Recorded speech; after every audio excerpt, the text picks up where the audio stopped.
Pessoal, começando mais um M, o seu programa de empreendedorismo, marketing e entretenimento aqui no YouTube. E hoje minha bancada, Davi Baia. E aí, Davi, tudo bom? Estamos novamente com essa bancada reduzida em função da pandemia, porém não menos animada, como sempre aí, firme e forte. O que você fala aí diretamente de Portugal, Davi? Exatamente, estamos nessa pandemia aí, mas estamos bancada reduzida, já dizia, né? 1.000 cairão para um lado, 10.000 para o outro, mas estamos aqui firme e forte no M, sempre trazendo conteúdo para você que nos assiste. E já deixa o teu like, porque eu tenho... Olha, eu garanto, eu já garanto que esse bate-papo vai ser bom, porque o nosso convidado... eu não sei se ele sofreu muito com a pandemia, mas com certeza alguns clientes dele sim. E aí é um cara que ele vai falar como é que ele conseguiu reagir nessa pandemia, reinventar alguns clientes dele. E eu tenho certeza que esse bate-papo vai ser muito útil aqui para a galera do M. Então se inscreve no canal, dá teu like aí, porque o programa promete, âncora. É verdade. E o nosso convidado é o Fernando Alfen. É co-CEO da agência FBIS, é graduado e pós-graduado em administração de empresas pela Fundação Getúlio Vargas, possui graduação em História, que legal, pela USP. Começou sua carreira empreendendo com uma agência de propaganda pioneira no digital. Em 1998 ingressou na FNASCA, eu não sei se eu vou pronunciar isso direito, SAAT, para montar um departamento digital da agência. Em 2000 virou diretor de criação. Enfim, tem uma enorme experiência. Eu vou resumir aqui, porque tem experiência, é muita coisa, a história é muito legal. E 2016, essa é uma parte muito interessante, de 2016 a 2018 foi sócio responsável pelo marketing da Lua.net, uma startup de comércio social. Isso é um tema interessante para a gente abordar. Seja muito bem-vindo, Fernando Alfen, tudo bom? Tudo ótimo, prazer pessoal, muito prazer, muito honrado aqui fazer parte desse bate-papo aí e estou aberto para qualquer pergunta, podem soltar as perguntas aí. Muito bom, o nosso tema é lógico, né? Vai ser mercado publicitário frente à pandemia. E eu vou aproveitar que eu também passo na pele isso.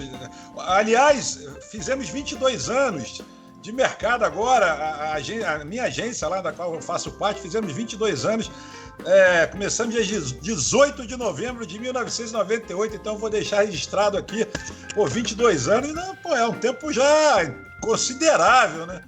E eu vou dar um testemunho, vou contextualizar a minha pergunta. Olha só, dia 18 de novembro é uma data comemorada por 3 pessoas ou 3 instituições, enfim. Ideia rara, com 22 anos, eu, né, com 36. 36, né, cara? 36. Algo por aí, né? E não que isso seja relevante eu fazer aniversário, mas é relevante para mim. Mais um que é relevante para muitos, Mickey Mouse, cara. Mickey Mouse é de 18 de novembro de 38 também. Que legal. Bacana, viu? E foi cultura inútil, mas cultura boa, né? É bom saber sempre. Enfim, que o Mickey Mouse também faz aniversário junto com a agência. Posso interromper? O 18 é um número super importante, cabalisticamente falando, porque ele significa vida, né? 1 de primeiro número, começo, e o 8 de infinito. Então, é um número importante.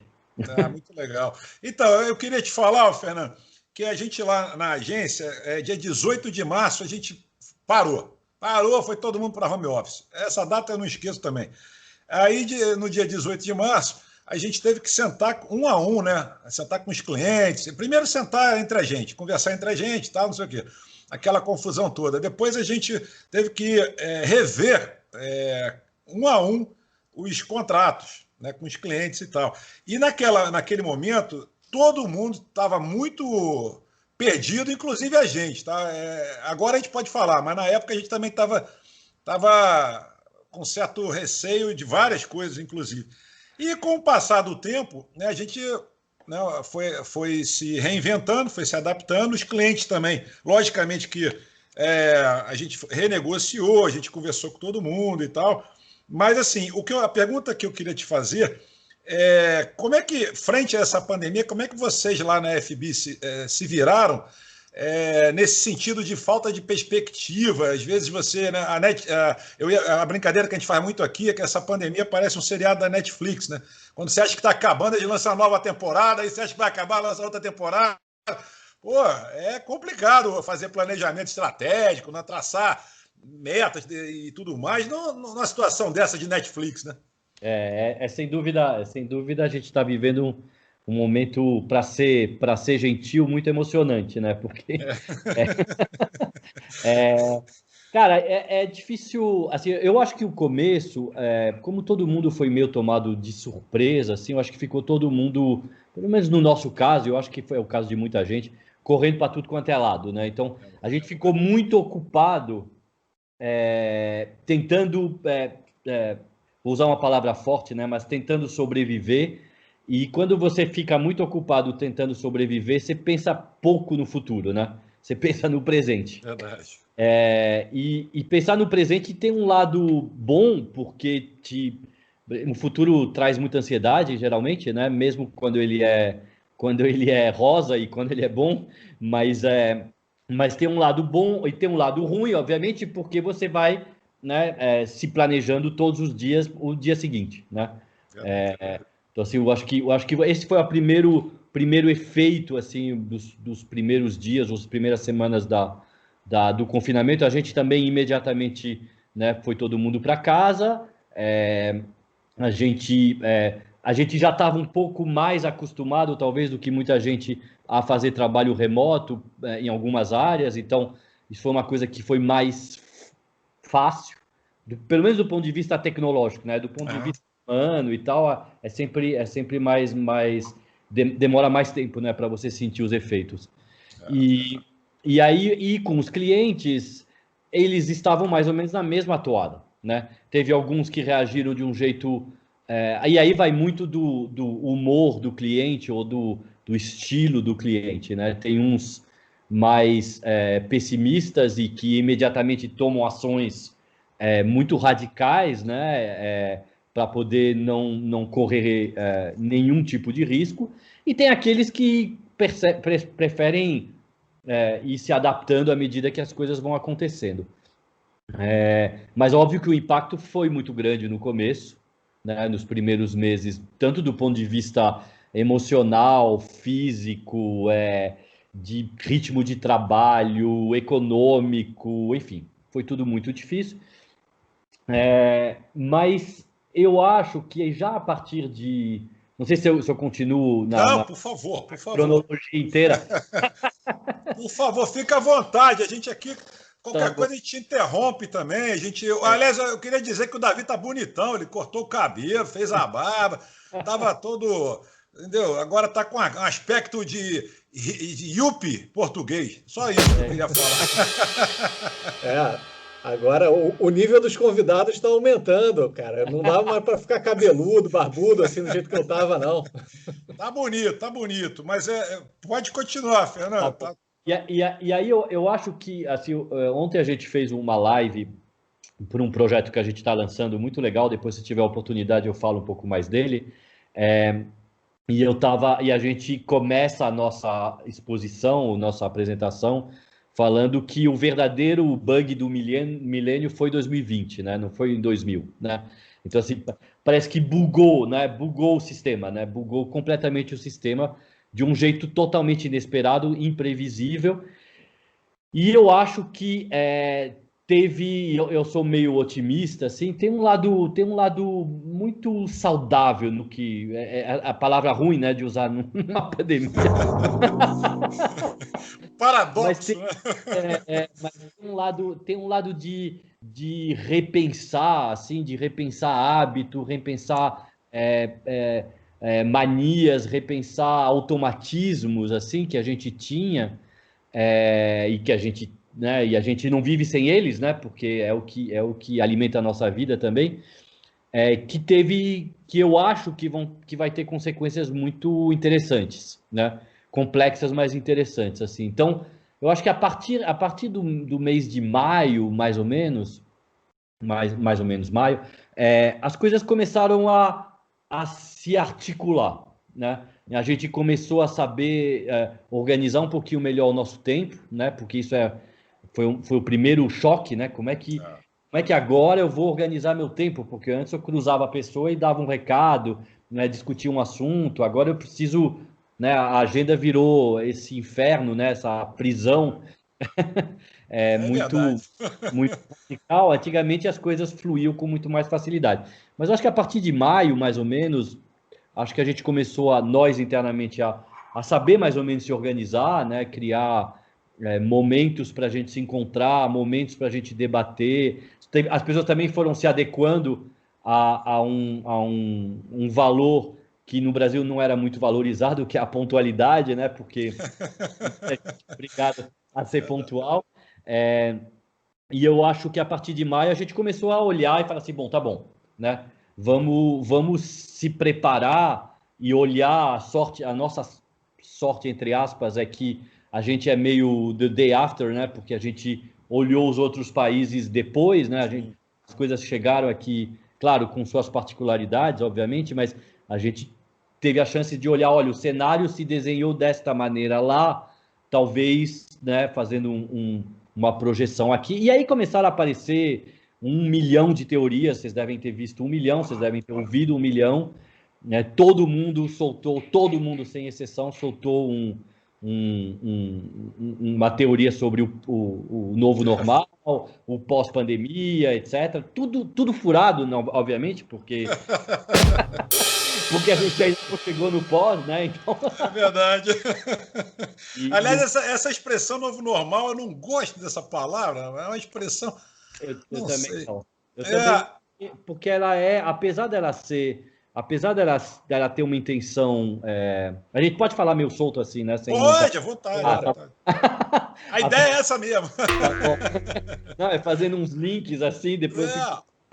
E aí, eu acho que o novo normal tem um problema sério na construção da expressão, né? Porque, primeiro, porque parece que, né, o normal é necessariamente bom, né?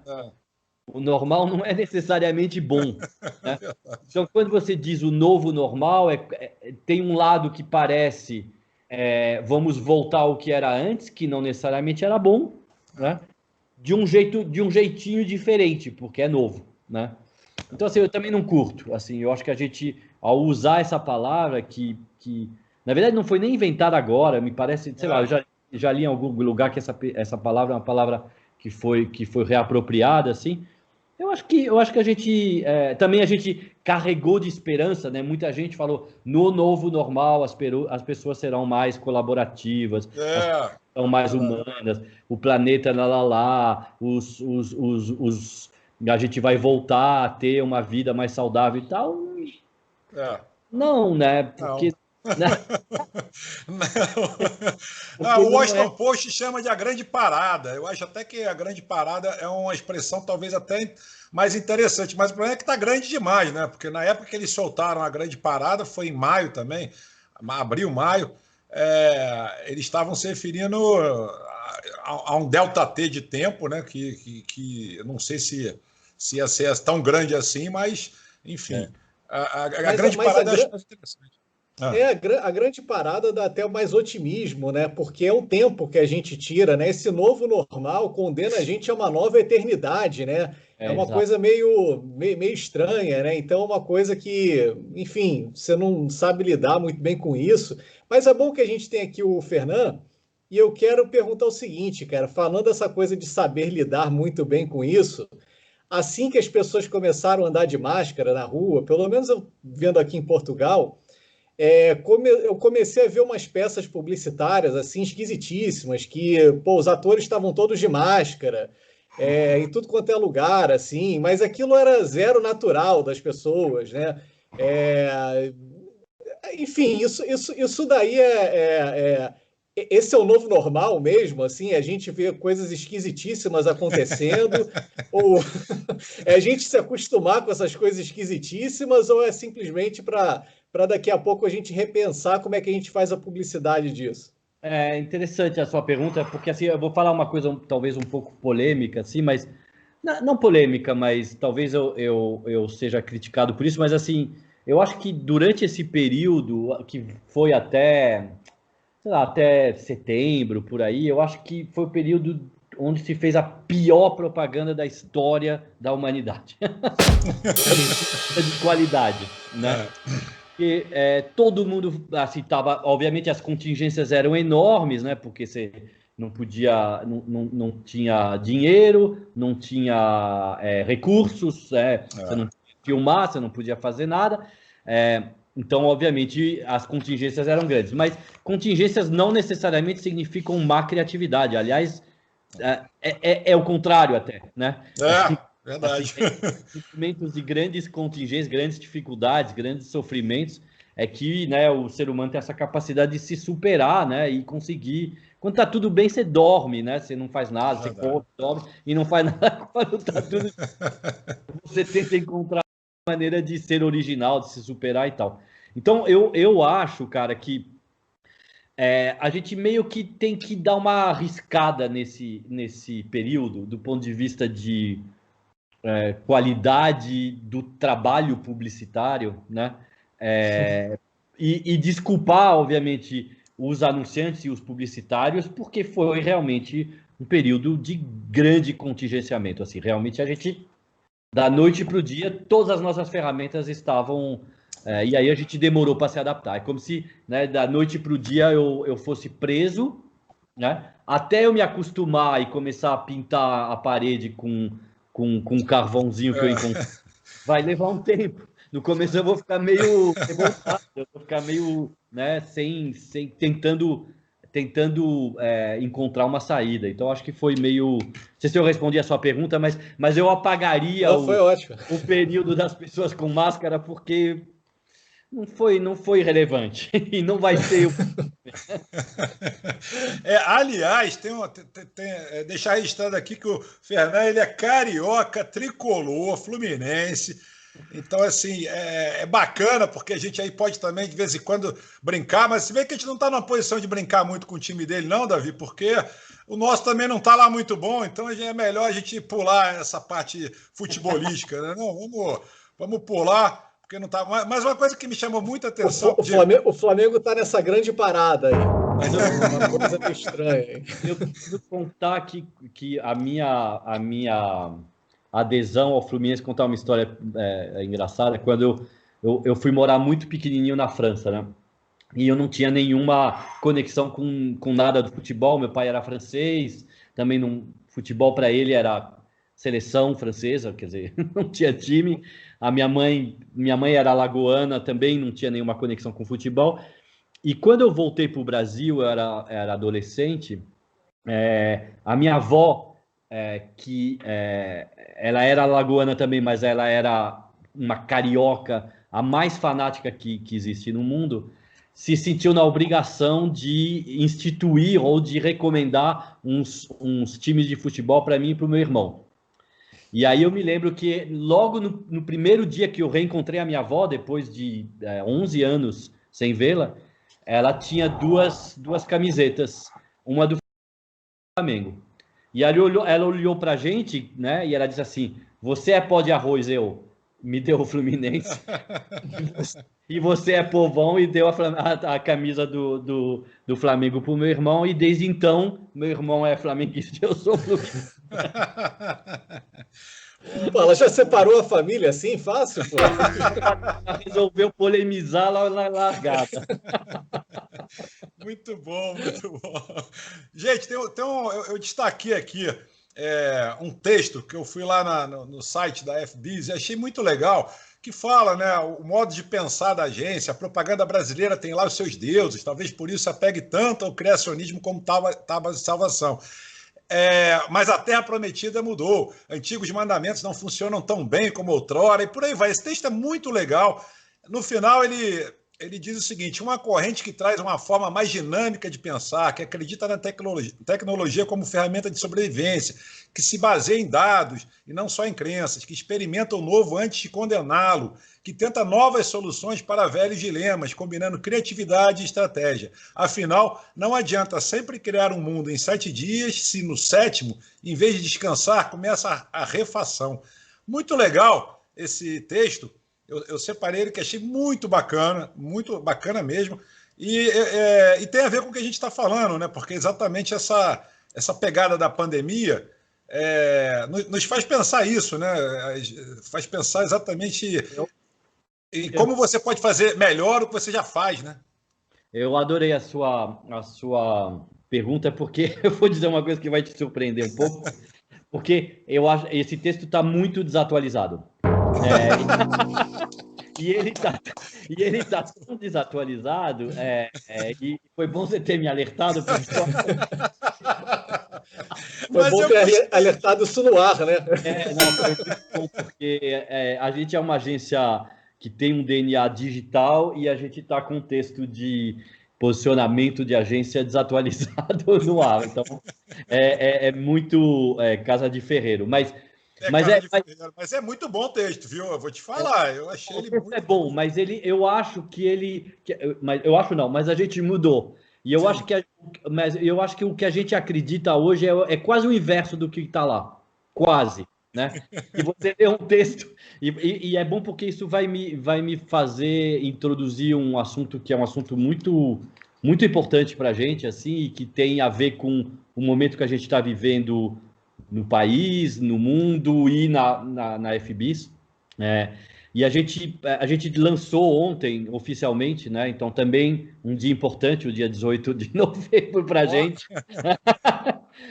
A gente lançou ontem, oficialmente, uma nova maneira de pensar as marcas, né? Que a gente chama de Ritual Brands, marcas rituais. Né? E é engraçado porque ao ler o seu texto, depois eu falo um pouquinho mais sobre isso, se vocês quiserem, mas assim, a gente acha que uma marca, por ocupar um espaço enorme, as marcas ocupam um espaço gigantesco nas nossas vidas, né? Então, assim, se você, com exceção desse cenário onde nós estamos agora, que não aparece nenhuma marca, mas você olha para fora, olha a quantidade de marcas que está em volta de você, né? E que cercam a nossa vida e que ocupam um tempo muito grande da nossa atenção, né? E que a gente não leva muito em consideração na hora que a gente raciocina sobre a nossa vida, né? Mas se você tirar tudo isso, sei lá, eu vou dar um exemplo. Sabe aqueles novelas, filmes, séries e tal, que por que a propaganda tem que ser paga, né? E muitas vezes os produtores e os diretores apagam absolutamente todas as marcas que porventura possam aparecer naquela série. E só valorizam aquela marca que pagou alguma coisa, eventualmente, né? Ainda assim é meio raro. Se você pensar de um jeito muito com algum distanciamento, você percebe como aquela cena é muito artificial. Ela não é real. Ela não é real porque não tem marca, né? Qual é a vida que não tem marca, né? Humana, né? É uma loucura, assim. Eu já viajei bastante, assim, no Butão, por exemplo, que é um país totalmente isolado do mundo, tem 300 mil habitantes ao pé do Himalaia e tal, não tem marca. Mas fora o Butão, não consigo conceber um país ou um lugar onde não tenha marca.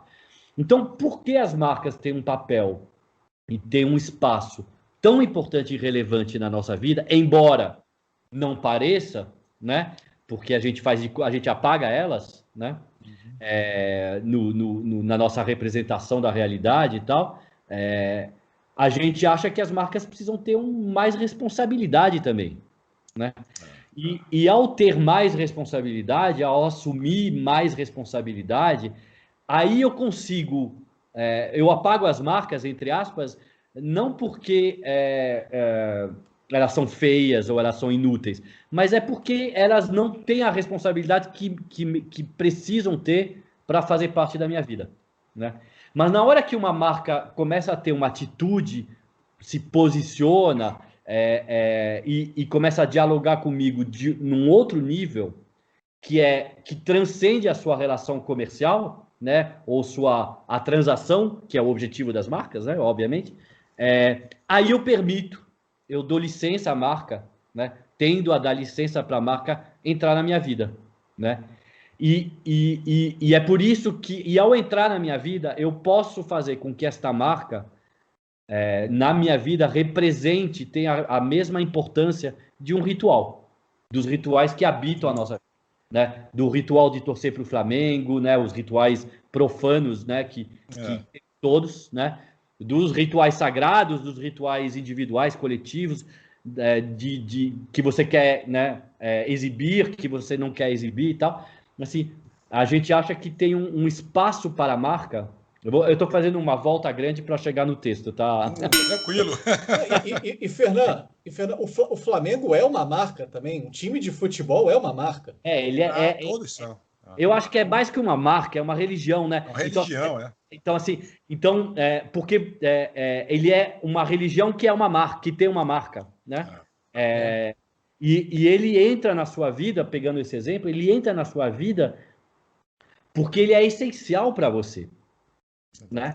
Então, assim, ele é essencial, ele te dá chão, ele te dá âncora, ele te permite enfrentar dificuldades, né? Na hora que você vai torcer para o Flamengo, você esquece que tem pandemia, você esquece que tem chateação, você esquece que você está num lugar feio, ou bonito, ou com gente chata à sua volta e tal, porque aquilo tem um valor para você, um valor fundamental, como um ritual, exatamente como um ritual. Então, assim, a gente acha que as marcas podem ocupar esse espaço, né? E para ocupar esse espaço, ela precisa evoluir na sua maneira como ela se relaciona com a gente, né? Ela precisa assumir responsabilidades, né? Sobre assuntos que me dizem respeito e que não são necessariamente te comprar, né? Sim. Não necessariamente te comprar. Então, quando você lê o texto, assim, tem uma hora lá, eu não me lembro exatamente em que momento, que você fala assim, acreditar mais nos dados do que nas crenças. E é essa frase aí que eu acho que é meio contrário agora. Eu acho que a gente tem que cultivar as marcas como crenças.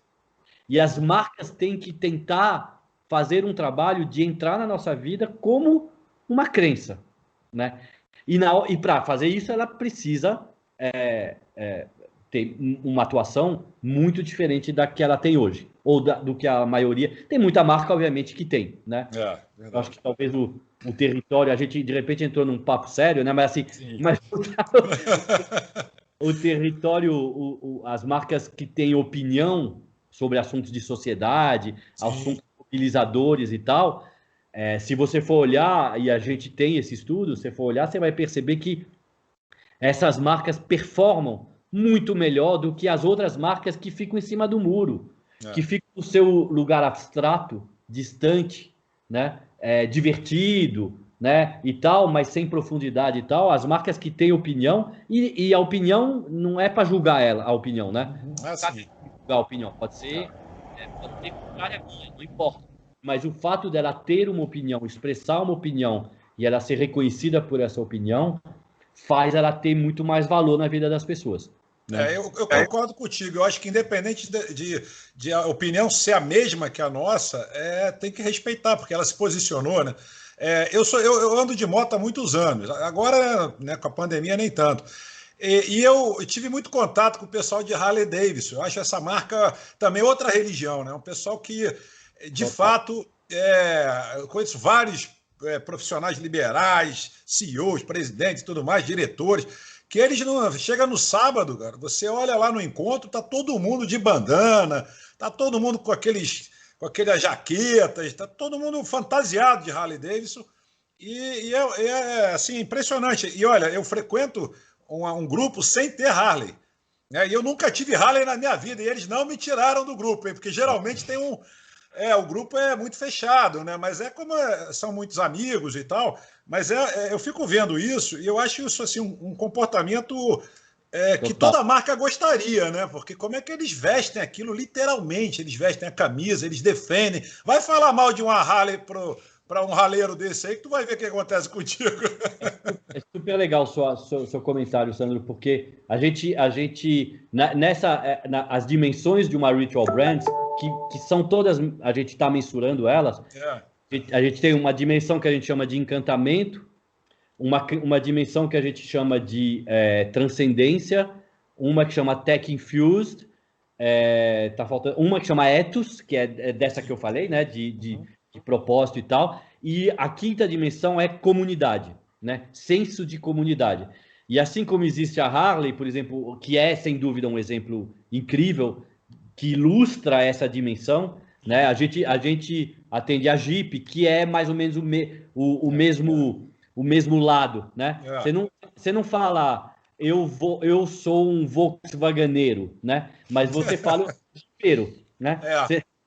Você não fala eu sou sei lá, um Kawasakeiro, né? Você fala eu sou um harleiro. Então, assim, essa dimensão comunidade, que é a que você ilustrou aqui, ela é muito intimamente ligada ao que a gente chama de ritual brands. Porque um ritual, tirando das marcas, é uma coisa que agrega comunidades, óbvio, né? Não sei se vocês são religiosos, mas pouco importa. Você já denunciou duas das suas religiões aqui, que é ser harleiro e flamenguista. Não é? Então, assim, se você gosta, né, de se juntar com outras pessoas que têm a mesma religião, ou a mesma crença, ou os mesmos rituais que você. Então, o exemplo é perfeito, assim. E esse diálogo das marcas, a gente está passando por um processo que ele está ficando mais maduro, né? Porque quando as marcas elas vão dialogar com a gente, elas têm, enfim, estou dando aqui minha visão, você vai me interrompendo aí no meio do caminho, se você quiser. Mas eu acho que eles têm dois caminhos, né? Uma é aquela do compre, compre, compre, esse fim de semana, Alcatra, sei lá quanto, 99, agora, é isso aí. Ou então você vai criar algum storytelling, né? E esse storytelling, até pouco tempo atrás, ele era muito mentiroso, assim. Você via, por exemplo, uma marca de fast food, ou de refrigerante, ou de cigarro mesmo, né? Quando eles podiam anunciar, era sempre ligando a vida saudável. Putz, isso daí, caramba, não dá, né? E eu gosto dessa coisa da marca se engajar, né, em alguma causa. Por mais que não seja a minha causa, por mais que eu nem concorde com essa causa, mas eu acho que isso cria engajamento entre as pessoas. Eu acho que a palavra hoje muito forte é isso, porque o que faz uma comunidade? São pessoas se engajarem, né? As pessoas falarem, as pessoas compartilharem, as pessoas interagirem. E aí a gente entra agora numa questão que as coisas muito politizaram, né? Que é o eu amo ou eu odeio. O senso crítico ele ficou um pouco mais de lado, do tipo, peraí, se essa causa não é minha, eu mudo de página ou eu rolo meu feed. Não, se essa causa não é minha, eu preciso odiar essa causa, sei lá, assim. E aí, como é que a marca pode lidar com isso? Porque agora a marca ela passa a lidar com hater, né? Que é uma coisa que não tinha nos anos 80, 90, início dos anos 2000. Como é que ela lidar com isso?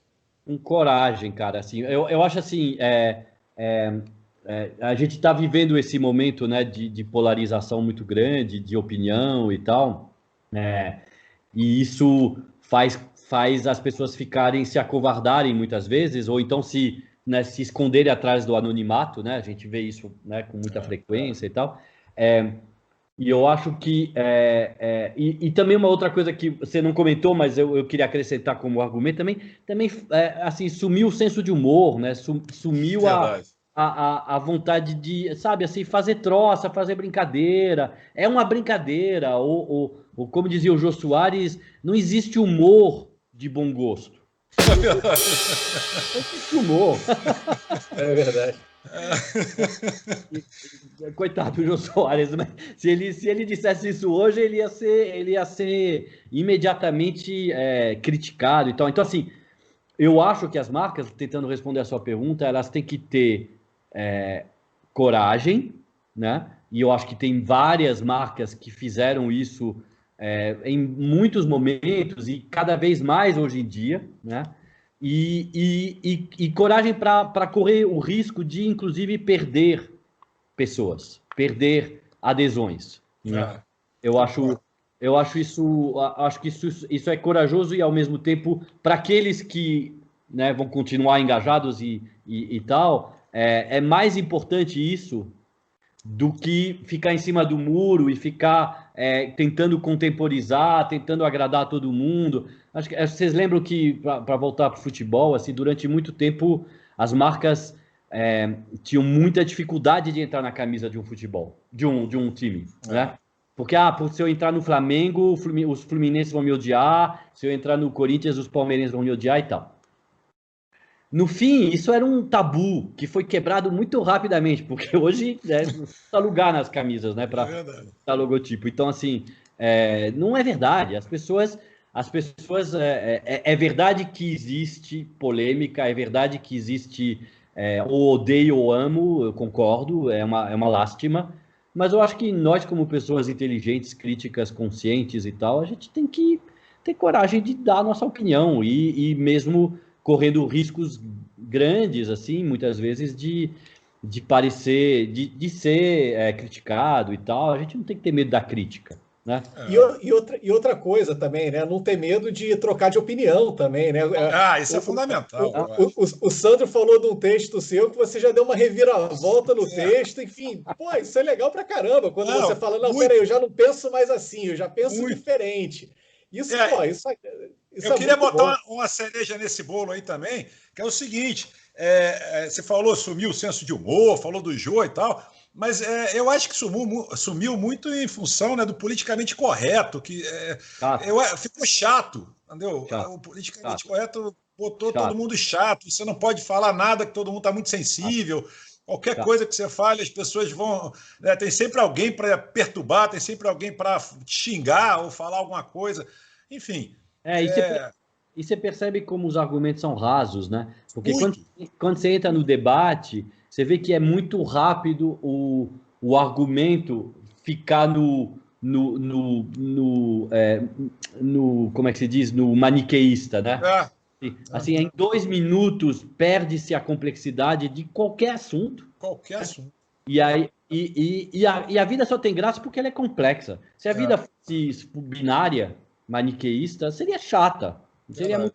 eu queria falar um negócio, porque eu me animei agora um pouquinho, mas sobre o negócio da comunidade que a gente estava falando e também sobre as marcas rituais, porque esse momento que a gente está vivendo, e aí meio que voltando lá para a primeira pergunta que você fez, Sandro, esse momento que a gente está vivendo é um momento muito, muito, muito importante, assim, porque e desafiador para as marcas.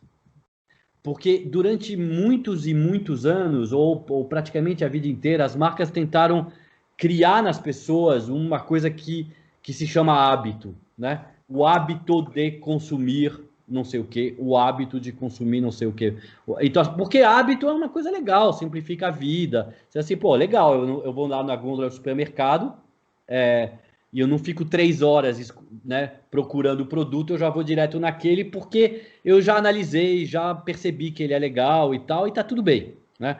Não tem nada pior do que ficar na dúvida, né? Na escolha comparativa, bababá, né?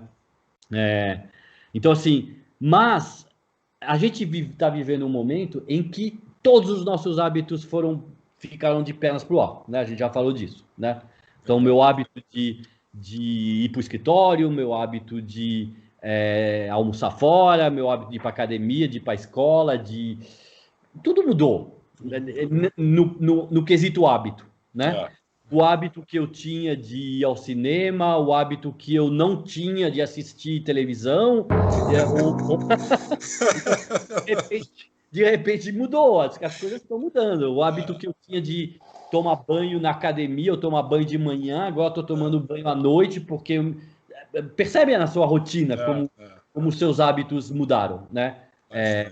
Porque se você tentar manter esses hábitos, você não consegue viver neste momento que a gente está. Não tem como, é verdade. E a mesma coisa para as marcas. Então, se as marcas durante muito tempo estavam tentando criar esse automatismo chamado hábito, né? Hábito você troca, como troca de marca. Se você chega lá na gôndola e não tem o seu produto, é chato. Claro que é chato. Porque você tem que olhar os outros, comparar, perguntar para alguém e tal. Mas você troca o hábito. Mas um ritual você não troca.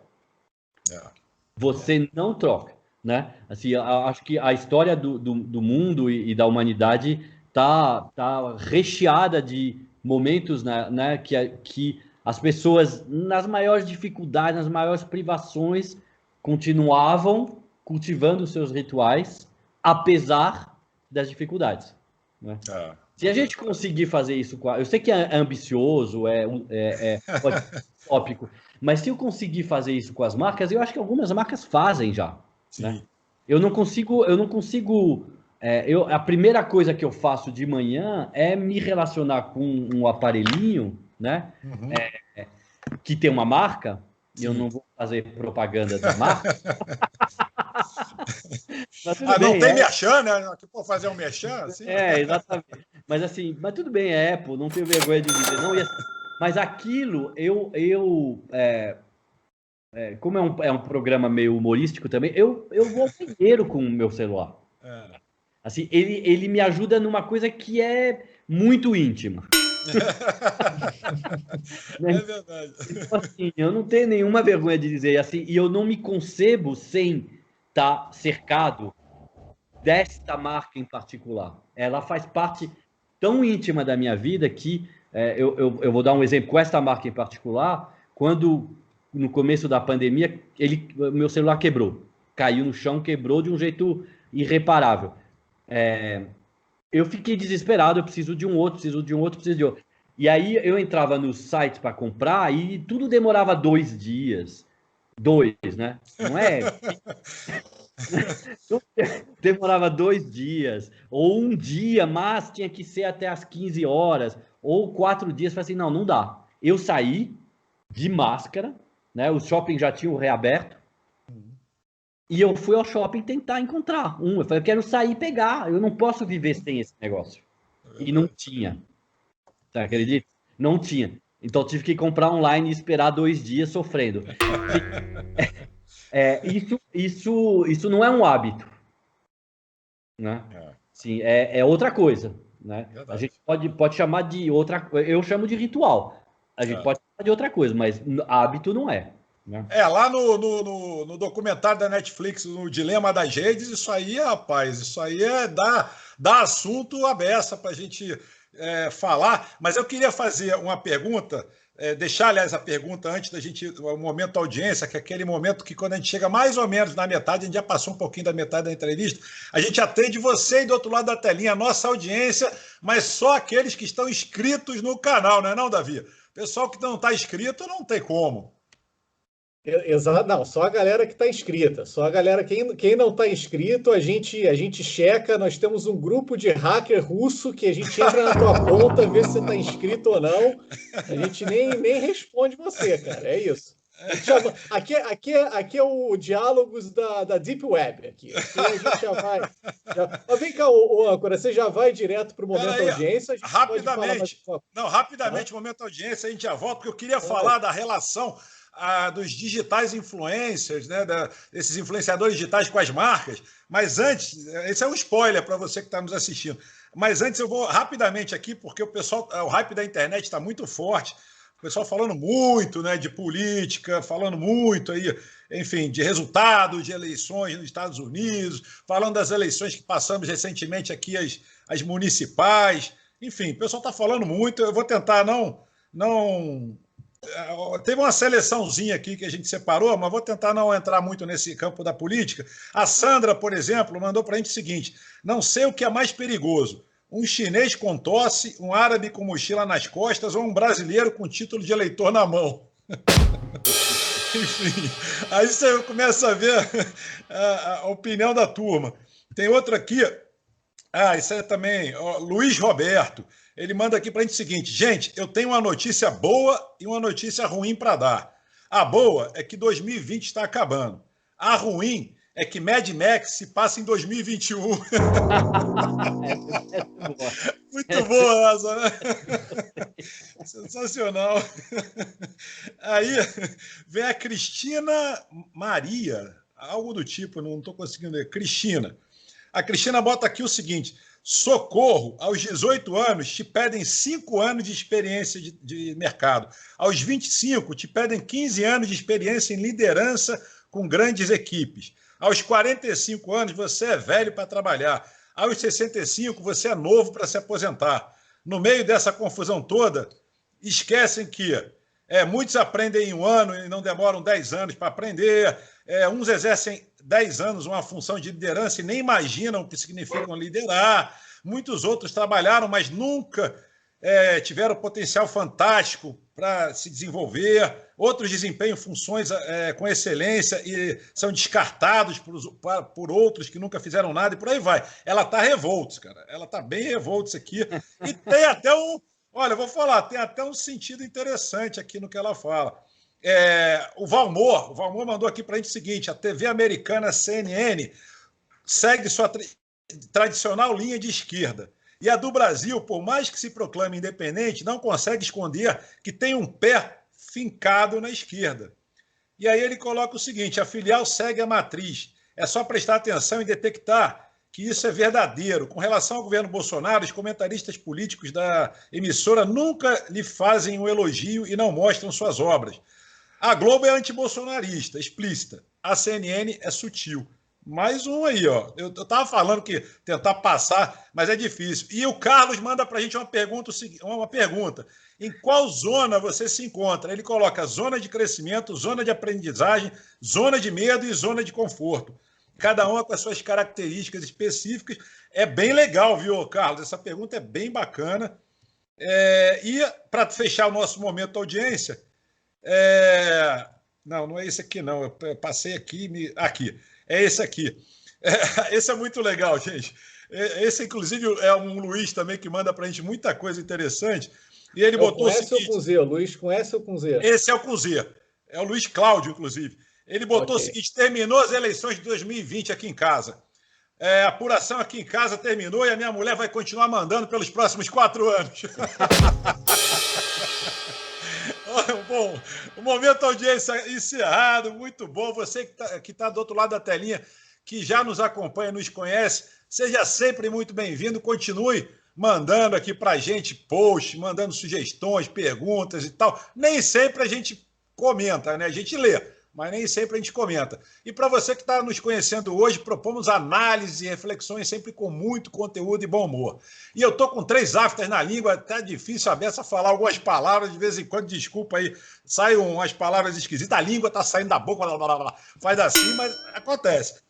Bom, eu queria voltar para aquele spoiler que eu dei antes do momento audiência, que é a turma dos influenciadores digitais, ô Fernando. Aconteceu muita coisa aí nesse ano, inclusive o caso Pugliese, vários casos aconteceram que amigos assim CEOs e diretores de agências ficaram com muito medo dessa turma influenciador digital, e muitos até pararam em virtude de vários acontecidos, né? Como é que você vê aí essa turma que às vezes, como o Davi falou, tem esse comprometimento tão grande, né? A turma quer mais os 10 minutos, 15 minutos de fama, mas aquele comprometimento, muitas vezes nem usa o produto, como foi o caso até aí em São Paulo com uma menina vegana, que eu esqueci o nome, foi pega numa churrascaria, e aí foi uma confusão danada, ela divulgando marcas com essa pegada vegana. Enfim, como é que vocês lá na FBIS veem, e você particularmente vê essa turma aí de digital influencers? Cara, eu não sei se eu consigo responder essa pergunta. Assim, eu acho que... perguntinha brava, assim, casca de banana. Assim, assim, eles são, obviamente, muito importantes, como sempre foi, mas eu acho que talvez o que tem de diferente é que eles são muitos, né? Então, muito mais, né? Então, assim, tem os grandes, tem os pequenos, tem os micro, tem os médios, tem de todo tipo. Já se criou toda uma tipologia, né? Já tem uns mapas de influenciadores para isto, para aquilo. Esse é pequeno, esse é médio, esse é não sei o que e tal. Assim, eu acho interessante, assim, o que isso... não tanto pelo fato de ser um influenciador, né? Porque eu vejo de um jeito um pouco diferente, mas é porque são novos canais, né? Novos canais de distribuição de conteúdo que por acaso tem uma pessoa na frente e tal. Então Porque a gente está nessa onda da fama a qualquer custo, e tudo bem, vamos embora, né? Mas assim, o que é interessante é saber que de repente você tem a possibilidade de divulgar ou de falar da sua marca ou dialogar com os públicos num milhão de canais diferentes. Isso é uma complexidade e uma dificuldade ao mesmo tempo. Agora, se o cara é isso ou aquilo, ou se ele está fazendo o velho e bom merchandising, né, que ninguém acreditava também, e mesmo assim faziam, né? Ninguém acredita que aquela celebridade usa aquele sabonete, e assim como ninguém acredita que aquele influenciador é vegano, porque ele foi visto numa churrascaria. Então, assim, essas coisas acontecem, e eu acho que elas vão se ajustando, assim. Não acho dramático, né? O que eu acho, sim, é que, mas aí é um lado mais filosófico, né? É que eu tenho um verdadeiro horror a esse exibicionismo exacerbado dos influenciadores, assim. Mas isso sou eu, não tem nada a ver com minha profissão, né? Eu tenho, sei lá, me dá vergonha, né, de ver a que ponto as pessoas se exibem e gostam de se exibir e valorizam a exibição, e isso está por detrás obviamente, dessa rede extraordinária de influenciadores, né, porque é isso que muitas vezes motiva eles do ponto de vista psicológico, né? Então, assim, tem a motivação financeira, né, que parece a mais evidente, mas na verdade a motivação financeira é consequência de uma motivação narcisista, né, de exibição, assim, de se mostrar e tal, que é sinal dos nossos tempos, né? E isso eu tenho muita dificuldade pessoal de aderir, né, e de entender, né? Como profissional, eu não tenho que julgar, né? Eu tenho que saber usar essas ferramentas, e é por isso que, para mim, elas têm que ser vistas muito mais como plataformas de distribuição de conteúdo. Ops. Epa, remédio. Faz parte, desculpa aí. Hora do remédio. Se não é inscrito, não atende não, hein? Não, eu nem já passei, já parei, que eu esqueci de deixar aqui no. Acontece, faz parte da situação. Mas eu concordo contigo, Fernando, eu concordo que são mais canais de fato. É porque agora na pandemia teve uma febre de lives. Né? Eu nunca vi tanta live na minha vida, uma coisa assim, que eu acho até que saturou. Né? Saturou bastante. Né? Tinha influenciador, por exemplo, que fazia 4 lives por dia. Nossa, por dia. Então, assim, e tinha até o roteiro da semana, né? Segunda, as 4 coisas, terça, era um negócio tão absurdo, mas eu compreendo também que eles também devem ter ficado apavorados com a situação, enfim, deve ter batido algum tipo de pânico, porque por mais narcisista que a turma possa ser, 4, 5 lives por dia, acho que não é nem narcisismo, já beira a loucura, né? Isso, né? Porque é um trabalho desenfreado, né? É um trabalho danado, né? Assim, é um trabalho danado. Para mim é narcisismo e masoquismo, né? Porque é um negócio muito, muito surreal. Mas, Davi, você queria fazer uma pergunta antes do momento da audiência. Agora é a hora. Vamos aí a sua pergunta que a gente emendou nos influenciadores digitais. Vamos embora. Eu não sei nem se é uma pergunta, mas é uma reflexão. Assim, vamos refletir, vamos filosofar. E se quiser, polemize também. Que agora a gente já passou aí da metade do programa, já estamos chegando no final, né? Então já estamos mais filosóficos, né? O café já deu onda, então a gente já está aqui numa outra vibe, né?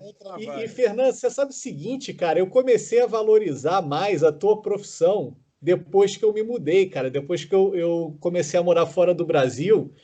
E isso é uma coisa que eu me toquei agora nessa conversa, porque você está falando das marcas, né? Você está falando dos hábitos, que as pessoas têm hábitos, mas que as marcas elas participam da nossa vida, né? E como é ridículo na novela as pessoas não falarem o nome das marcas, porque na nossa vida a gente fala o nome da marca, né? Então, por exemplo, aqui, quando você mora fora, você fica muito nostálgico e você conversa com outras pessoas que são muito mais nostálgicas que você. E todo mundo tem uma história e todo mundo bota a marca dentro da história. Então a pessoa tem saudade no Brasil que ela frequentava o restaurante, aí ela fala o nome do restaurante. Ah, mas na faculdade que eu frequentei, aí ela fala o nome da faculdade. E aí você começa a perceber o seguinte, realmente, marca faz parte da nossa biografia, né? E aí, quando você liga a televisão e vê uma novela e o cara chega no restaurante, ele, me dá um refrigerante, por favor. Que refrigerante, cara? Ninguém pede refrigerante. O garçom ele não escolhe qual refrigerante você vai tomar. Você fala a marca do refrigerante, daquilo que você quer. Então, assim, realmente a gente está entrando numa nova cena, né? Num novo cenário que as marcas elas precisam conversar. Quando a gente vê uma marca brasileira aqui, a gente fica, sabe, pô, dá um orgulho, né? Da gente encontrar aquela marca. Às vezes a marca não é nem melhor do que tem aqui, mas ela traz essa coisa de, poxa, mas era isso que eu tinha, né, no Brasil. Eu não sou nem muito nostálgico, não, nem gosto dessa história, mas é importante, né, cara? Isso daí a marca ela fazia parte da nossa vida. Eu acho que agora, quando ela engaja com a gente, nesse novo momento dela conversar com a gente, isso vai exponenciar, assim, isso vai chegar num nível como nunca chegou. Então, eu estou animado para saber o que vocês vão fazer daqui para frente, o que vocês vão ensinar. O Sandro é professor da universidade, o que vocês vão ensinar para as pessoas daqui para frente, porque tem uma demanda reprimida por pessoas que querem conversar com suas marcas. É isso aí. Muito legal, cara. Assim, eu não sei direito. É que essa pergunta é tipo uma outra live, né? Ou uma outra. Completamente. Mas assim, eu acho que para tentar ser breve, assim, eu acho as marcas elas raramente têm a capacidade de lançar movimentos novos, né? Mas é quando elas abraçam um movimento novo que o movimento acontece. Pode reparar, né? Assim, quando a marca entra num assunto, que é um assunto que já está borbulhando, já está acontecendo, o seu poder o poder das marcas é tão extraordinário que quando ela entra num assunto, de repente o assunto faz assim, vira, né?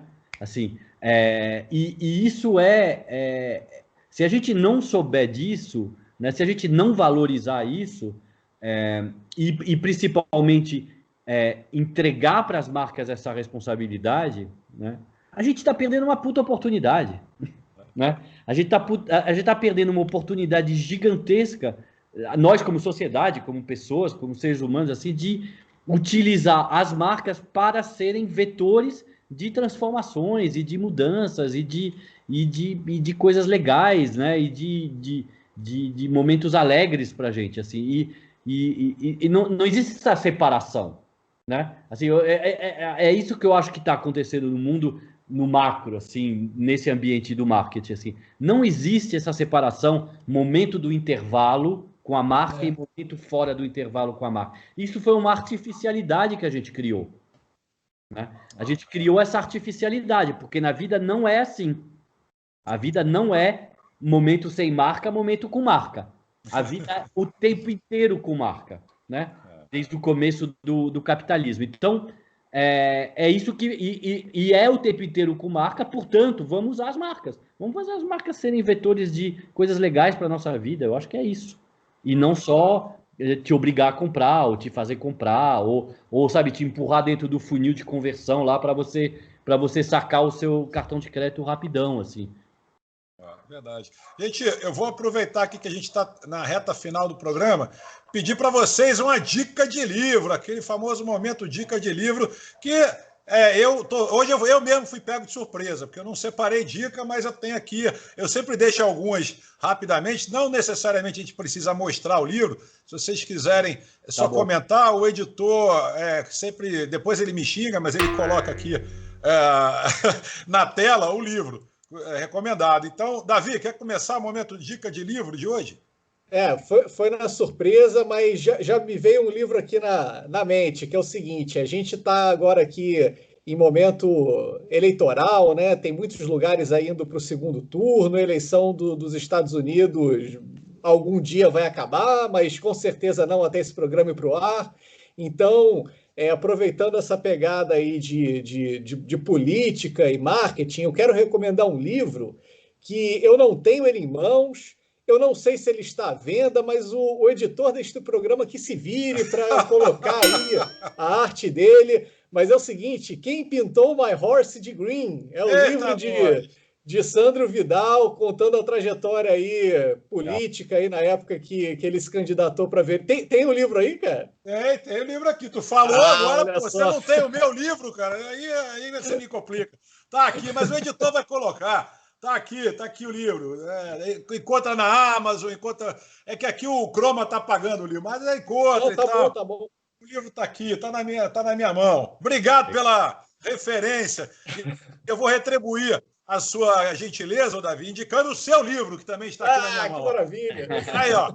Startup pós-digital, como a Cabala, a física quântica e o Vale do Silício podem transformar o seu propósito em sua startup. Best-seller na Amazon. Enfim, livro bem bacana. Eu sempre recomendo, viu, Davi? Bem bacana. Editor também, por favor, coloca aí na telinha. Obrigado pela referência. Tá, troca de gentilezas foi feita. Agora é o nosso convidado. Links nos comentários, na descrição. Na descrição a gente deixa o link aí dos livros. Eu não me preparei muito para esse momento, mas vou pegar 2 livros que estão na minha mesa, tá? Boa. Eles estão na mesa, então eu vou pegar aqui, ó. Um é esse aqui. Origami. Que é só papel colorido para fazer origami. Não tem nenhuma leitura. Muito bom. E eu faço. A prova é que eu faço. Que legal, é mesmo. Isso é uma terapia, né? Exatamente. Eu sempre faço muito enquanto eu estou conversando assim com as pessoas. Bom. Esse daí foi durante a entrevista que você fez, esse origami aí ou não? Fiz vários, ó. Muito bom. E a segunda dica, que você falou que tem 2 aí? A segunda dica é muito metida, mas é esse livro aqui, ó, que é uma das maiores obras-primas da literatura mundial, A Procura do Tempo Perdido, do Proust. Isso é referência, isso é bem legal. Isso é bem cabeça. Bem cabeçudo. Cabeçudo. É meio livro bíblia, assim, né? Você pega e você lê. É um livraço, inclusive. Bom, gente, estamos na reta final do M de hoje. Estouramos quase, vai fazer agora 3 minutos. Mas o papo, quando é bom, é assim, passa rápido, quando a gente vê, já passou. Daí a gente tem que deixar o gostinho de quero mais, porque tem muito assunto para conversar, muita coisa para falar. Mas teremos que convidar o Fernando para voltar, numa nova oportunidade. A gente aí agenda novamente, porque muito assunto ficou, de fato, de fora. E tem gente que ainda fala que o programa tinha que ter meia hora, Davi. Meia hora, 20 minutos. Não tem como. Entendeu? Não tem absolutamente como. Enfim, vamos em direção à bandeira quadriculada, considerações finais, deixando o nosso convidado encerrando o M de hoje. Então, Davi, está contigo, diretamente aí de Portugal. Dá uma pincelada rápida nas suas considerações finais, como está a pandemia aí, lockdown, previsão de tudo fechado mesmo. Bagunçado, cara, uma bagunça generalizada aqui, porque assim, o governo ele emite regras com 20 exceções à regra, então ninguém sabe, assim, você estava falando, né, que eu cortei o cabelo aí no início do programa, cara, vou te contar rapidamente essa história. Pô, fui na barbearia, aí fui lá, cortei o cabelo de máscara, você tem que colocar máscara, e aí eu falei, pô, eu nunca fiz a barba na barbearia, pô, por que não, né? Vamos lá. Aí perguntei pro cara, vem cá, você tá fazendo a barba? Porque, pô, de máscara, como é que vai fazer, né? Faço sem problema nenhum. Tira a máscara. Pô, tirou a máscara e, caramba, então por que eu tava de máscara antes? Então assim, é uma bagunça generalizada, porque são regras com várias exceções às regras, então... isso está ferindo muito a economia local, então aí você está começando a ter manifestações que não são nem tão comuns aqui em Portugal, a galera se manifestar não, mas está começando a ter, porque a galera está sentindo muito no bolso agora, né, esses desdobramentos, essas consequências da pandemia, mas aí a televisão vai lá filmar e diz que é um bando de gente maluca com chapéu de alumínio na cabeça, não passa a menor credibilidade para eles, e, enfim, aquela mídia caidinha, né? Que a gente já conhece. Então, não tem um cenário muito grande assim para discussão na televisão, mas ainda bem que a gente tem aqui alguns canais de rede social como esse, que a gente pode bater um papo como esse, que já passamos de 1 hora. Então, para você que acompanhou a gente até agora, cara, checa se você está inscrito, porque a maioria da galera que acompanha a gente não está inscrito no canal. Às vezes é uma galera que está aqui sempre com a gente, verdade, que comenta, que divulga o programa, mas às vezes simplesmente não se inscreveu no canal. Então, assim, isso é muito importante para a gente, motiva muito aqui a gente continuar trazendo conteúdo para você. E, Fernan, cara, que prazerzaço, cara, conversar contigo, cara. Muito, muito bom, cara. Legal. Muito bom mesmo. É contigo agora, encerramento do M de hoje, Fernando. Muito bacana também. Agradeço muito sua presença e volte sempre para a gente continuar a nossa prosa aqui, bater mais papo, falar de mais assuntos. Você é sempre muito bem-vindo.